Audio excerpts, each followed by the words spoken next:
ကိုမြတ်နိုးတယ်တန်ဖိုးထားတယ်လို့ဆိုရင်တဲ့ကိုအကောင်းဆုံးဖြစ်အောင်ထိမ့်သိမ့်ပါပြောတာနော် I do my best လို့ပြောတာ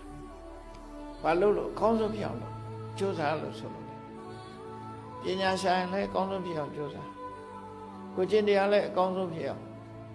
စီးပွားရှာရင်လည်းတော့ဖြစ်အောင်ကိုမြတ်နိုးတန်ဖိုးထားတယ်ဆိုရင်သူစဲတွေကရှောင်းအကောင်းဆုံးဖြစ်အောင်လုပ်ပါလို့ဆိုကိုကျင့်တရားအကောင်းဆုံးဖြစ်အောင်ကြိုးစားပါ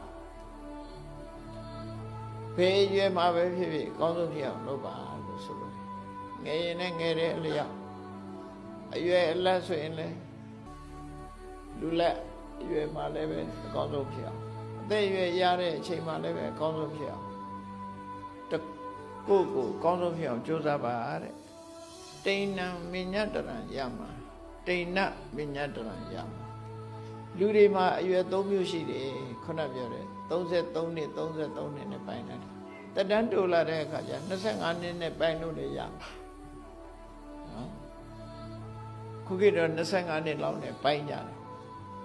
ပထမအရွယ်ဆိုတာတစ်ကနေပြီး25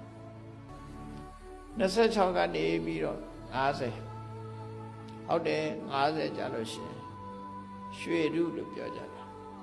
လူဟာအသက်50ရှင်ထိတ်ရောက်သွားပြီတကယ်ရွှေဖြစ်သွားပြီအဲ့ဒီဟိုဘက်ကြာတယ်မလာတော့ဘူးအကောင်ထိတ်ရောက်သွားပြီထိတ်ရောက်သွားရင်ပဲလို့ပြန်ဆင်းဖို့ပဲရှိတယ်နော်တောင်ထိတ်ရောက်သွားရင်ပြန်ဆင်းလူရဲ့ရှမ်းတောက်အရွယ်50ပဲ51ကနေစပြီးဟာနိဓတကဆိုတာဖြစ်လာတာ50ကပညာတတကသိပညာထက်မြက်တဲ့အချိန်က50မှာကုံဆုံးသွားတယ်